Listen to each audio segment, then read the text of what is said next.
All right, so super excited for this. Deadpool and Wolverine. Wow. Um, I absolutely loved it. You can put me in the camp of people that thoroughly enjoyed this film. Um, I think everybody has their opinions on the current state of the MCU and what that means. How this movie plays into it. Does this movie save the MCU? Those types of things. And so I think there's a lot to unpack here. So let's talk about it. Deadpool and Wolverine. This is the third Deadpool movie. This is Deadpool's first movie in the MCU, and as we all know at this point, they did the impossible and they got Hugh Jackman to come back as Wolverine. Which how cool is that? I'm gonna try to keep this, my thoughts on this as spoiler free as possible because I encourage people get out and go see this movie, go watch this movie. You want to experience this in the theater. You absolutely do. Stay off social media as best as possible, and YouTube, but try to stay off to where you don't get these things spoiled for yourself because you really want to be able to go and enjoy this in person. This movie is that level of, it's that quality of experience. You really want to be able to catch that like that. So again, I'm gonna try to keep this as spoiler free as possible, in that vein. And I would ask anybody in the comment section, if anybody does comment, please try to do the same, for the people that haven't had a chance to see this yet. So my thoughts. The first thing I want to do is I really want to, just say thank you to Ryan Reynolds, Hugh Jackman, Sean Levy, like the entire creative team, Kevin Feige, all the people that were responsible for making this movie happen. You can tell that this production this movie was made by people that truly care about the characters, and they have care in the way that they treated them. um and I can feel that. I think as fans, I think you can feel when that's the case. When you look at IPs, I feel like fans can pick up on, hey, this is written in a way that I feel like they really love and respect the lore and the characters. And then there might be times you watch something and you don't get that feeling. For me, this was definitely a film where I watched it and I immediately felt like they got it and they love and revere these characters to the point that they make sure to take care of it. Um, with that being said, there's a lot of stuff, being thrown around as far as like gravitas and stuff like that. I think this is a phenomenal movie. For me, the advice I gave my friends and what I would tell anybody is, don't go into this expecting Captain America: The Winter Soldier. Like it's not that level of like takes itself serious. You know what I mean? Spy, like thriller, like drama. And I say that from a loving place. This is a Deadpool movie. It's a Deadpool movie. If you've seen Deadpool 1 and 2, you kind of know the way that this movie is probably going to be presented, and it absolutely is. It's a Deadpool movie through and through. It is very rated R. It is very much in that same vein, and I loved it. But yeah, with that, this movie is a love letter to comic book fans. Absolutely is. It is a love letter to comic book fans and the people that have, followed these films, really, followed the MCU, followed the Fox films, all of those things from the X-Men, into Deadpool, and now as it goes into this. To me, that's what I take from this. That's the highest compliment I can pay this movie. Is it knows what it is. It knows it's a Deadpool movie, but it is a love letter to comic fans, and it's just done so well. I did see it opening night Thursday, and I saw it again yesterday, Saturday morning, and it's still just as good. I laughed. I laughed and laughed and laughed. There are some serious parts. I'll even admit there was a couple parts where I got choked up. It got emotional responses from me. Hugh Jackman coming back to play this character again was a big deal. I loved that. I'm one of those people that I loved what they did in Logan. I thought they stuck the landing. James Mangold, Hugh Jackman, everybody involved with that production, Daphne Keane, everybody. I thought they did a wonderful job. And I love Logan. That is one of my favorite comic book movies. And what's interesting, and I'll just say this real quick with Logan, one of the main reasons that I love what they did is because that whole deconstruction and the whole way that like they did Logan as kind of like a modern old-timey Western, that mix, to me it worked. That works with the character of Logan because the character has always known loss and pain and all of these things, and it's a very tragic character, and I loved how they did it in that grounded way. Loved it. I may not like that type of storytelling for every character or every IP, but I loved it for that. And what I thought was really cool is that, sure, they found a way to keep that moment intact. Or I'm sorry, they found a way to keep that film intact, Logan, and then they did this, and it doesn't take away from that. At least to me, it didn't. You know, if there's anybody out there that watched it that felt that it did take away, you know, hey, you know, feel free. I'd love to hear your guys' thoughts and, you know, perspectives. Feel free to drop a comment below. But, you know, with that being said, I really enjoyed it. I thought they did a phenomenal job. Oh, the cameos. I don't think I was ready for all of those. I didn't even know what to expect. I'd heard rumor that there was going to be, I mean, I think everybody has. I'd heard rumor about a lot of the ones that were going to show up, but my goodness, there were some pretty wild ones in there. Ones I definitely didn't see coming, and I'm glad I didn't have them spoiled for me on social media. So we're almost through the weekend now. It's Sunday. I'm already seeing spoilers pop up on Facebook, on YouTube, and things like that. So if you haven't seen it, do your best to try to maintain that, you know, innocence and try to get to the theater to catch this thing. And with that being said, you know, from what I've seen, the movie's doing very well financially. I believe it made just shy of 200 million. I think someone can check me on that so far for, you know, the opening period, but it's tracking very well, and it deserves to. You know, I love the fact that, especially at this point in the MCU, this movie comes out and it's not afraid to poke fun at itself. It's not afraid to poke fun at the reality of where comic book films are at right now. You know, you hear things thrown out like superhero fatigue in the world. They don't say that in the movie, but you hear that thrown out, like the word superhero fatigue. And let me just say, like, I'm one of those people that I don't think superhero fatigue is a thing. I don't believe in superhero fatigue. I think that audiences don't necessarily feel that. I feel audiences generally feel bad writing fatigue. And I think Deadpool and Wolverine is evidence of that. You know, this movie comes out within a year of the Marvels coming out, and, you know, everybody can say what they want about that film. If you saw it, liked it, whatever, but it financially underperformed, to say the least. I think there was probably a myriad of reasons for that, but the fact remains it just financially underperformed. And then you have a lot of people like, oh, this is their first major serious flop, you know, and it caught a lot more guff than even Ant-Man did and Thor did and things like that. But, like, you know, you get everybody writing these articles, you know, and these things, and as a fan, you know, you start to feel it where you're like, man, you know, and I'll just speak for myself. The quality of the storytelling, in my opinion, just wasn't what we were used to. And I'm not saying everything has to be Civil War or Winter Soldier. It doesn't. But there was a magic in those first few phases, and we'll talk about that another time. But all that to say, like, you know, this movie, to me, proves that superhero fatigue is not a thing. Because whereas you're coming off an underperforming film with the Marvels, where everybody's kind of ready to write the MCU off, this movie is the only movie coming out this year for the MCU. And this is probably gonna be the biggest movie of the year. I would say it's primed to do so. They nailed the marketing, they nailed the merchandising, they nailed the film itself. Like, this has been a grand slam of all the proportions, in my opinion. And that's where I say that this kicks the whole notion of superhero fatigue in the teeth. Audiences just want good stories. And when it's related to comic characters, they want stories that capture the essence of the character, even if it's not a one-for-one translation from the comic. And honestly, it shouldn't have to be. It shouldn't have to be a one-for-one translation. You should have a little bit of leeway and a little bit of leniency to where you can kind of tweak things as you need to. And they've done that. But again, I think that just torpedoes that notion. It's not superhero fatigue. It's bad writing fatigue. And audiences, we're not dumb. You know, audiences aren't stupid. You can pick through that stuff and you can see it. And when you watch this film, again, it's a Deadpool movie. It's a Deadpool movie. And I mean that lovingly. It's just, you could tell that they really gave it, that they cared.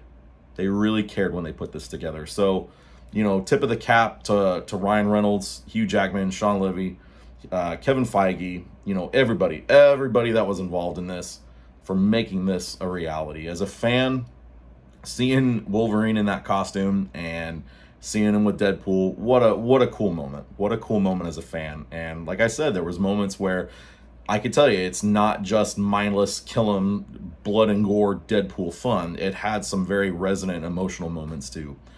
And I hope this thing just continues to clean up at the box office. I really do. I hope it does. For the, projects like this, when you can tell that they cared, and the way that they put care into the storytelling and the lore of the characters and trying to do this for the fans, you want to see those things succeed, because and something I would like to elaborate on in another video, but I'll kind of say it here too. At the end of the day, generally speaking, when it comes to these types of movies, I think Marvel's a little different. But even if you look back to like the Fox era, and things like that, a lot of these projects aren't being greenlit, and they're not being made simply because the executive producers or the people greenlighting it have that it's a passion project for them. That's not usually the case. Usually these projects are greenlit and these productions happen because at the end of the day, somebody responsible sees it as a way to make money. That's it. That's what they see it as. They see it as a way to make money. That's why they're producing these things. They're not producing them because, they're like, oh, I really want to see this character or this movie. Now, that may be the case, but I feel like you see that notion a lot in various productions, and especially in some of the earlier Fox productions when they made certain decisions like Deadpool and Wolverine Origins, where they sewed his mouth shut. Why did they do that? You know what I mean? And so I think that at times you can see it where you got to remember that these movies are getting made and sold to the public to make money. They have to be economically viable for the studios. And no different if Marvel Studios wasn't making money, if they kept putting out film after film after film that was bombing and they weren't making money, well, at some point they're not going to be able to afford to hire people, and they're not going to make these films. So I think there's a balance. I can tell you in my opinion, and I'm not in Hollywood, I'm not involved with this. I feel like, generally speaking, the MCU always had a magic in the first few phases, that even though behind the scenes there was always stuff, and obviously you got to be able to make money, you got to you're putting a movie out with the intent to have it sell to a lot of people and have them buy tickets so it can make money. Even with that, it still felt like there was a magic there, like there was a magic associated with it, and it maybe wasn't in every production, and to that point it doesn't have to be, but you felt it with most of them. This is one of those productions I feel like that magic was there. That yes, obviously this movie is put out to market and to sell to the masses, to get us into the theaters and watch it, to make money. It is, but to me, I feel like this movie had so much weight with it, because I think this character and Deadpool's existence in film now is a passion project for somebody like Ryan Reynolds. I feel like there's just something about it that it's just done right, and I love that. And as a fan, I love that we have that. And, again, I would have been completely fine if Hugh Jackman's last appearance as Wolverine was Logan. I would have been completely fine with that. I think most people would probably tell you that, yeah, you know what? Epic send-off, cool, like, hero, all those things, which, by the way, if you haven't seen Logan, watch that movie. I loved it. I know there's people out there that'll watch it and be like, oh, I didn't really like that movie at all. It's a great, great superhero film, very grounded. If you like things like The Dark Knight, to me, I look at Logan in not exactly the same vein. It's not DC, it's not Christopher Nolan, but it's a grounded film, and I loved that about it. This, obviously, Deadpool and Wolverine is not a grounded film, but the simple fact that I could have been okay with that being the last appearance of Wolverine, but we got this, my goodness, how awesome this was. And you see him in the mask, you see him in the suit, it just super, super awesome. I can't sing this thing's praises enough. And, YouTube is full of videos, and this isn't a bad thing as far as I see it, but just stating my opinion, YouTube is full of videos that will be negative about things and pick things apart, and talk about how much something kind of sucks. And at times I'm probably been guilty of that too. But I can tell you, one of the things I really want to try to do with this channel is just focus on certain films, or focus on things that I think are positive, at least to me. And I want to put my energy into that, talking about good films within, these fandoms, whether it be the MCU or DC or Star Wars or Lord of the Rings, those types of things. I'll be honest, not every project that gets put out from these IPs appeals to me, but I also got to make peace with the fact that almost 41 years old, I'm not the target audience for a lot of these projects anymore either. So there is that. So it's kind of me rationalizing my own mortality as well. But, all that to say, back to this film, I thought it was done extremely well. I love the fact that they injected the humor with the seriousness. with the emotional impact of things that go on within it. Um, yeah, I don't know if we're going to see Hugh continue to play the character. I don't. This is completely Chris's opinion. This is my opinion here. I don't foresee how that. I don't foresee it, but I could be surprised. That could happen, especially after last night's San Diego Comic-Con announcement with Robert Downey and Doctor Doom, which I'm assuming anybody watching this has probably seen by this point. And we'll talk that in another video too.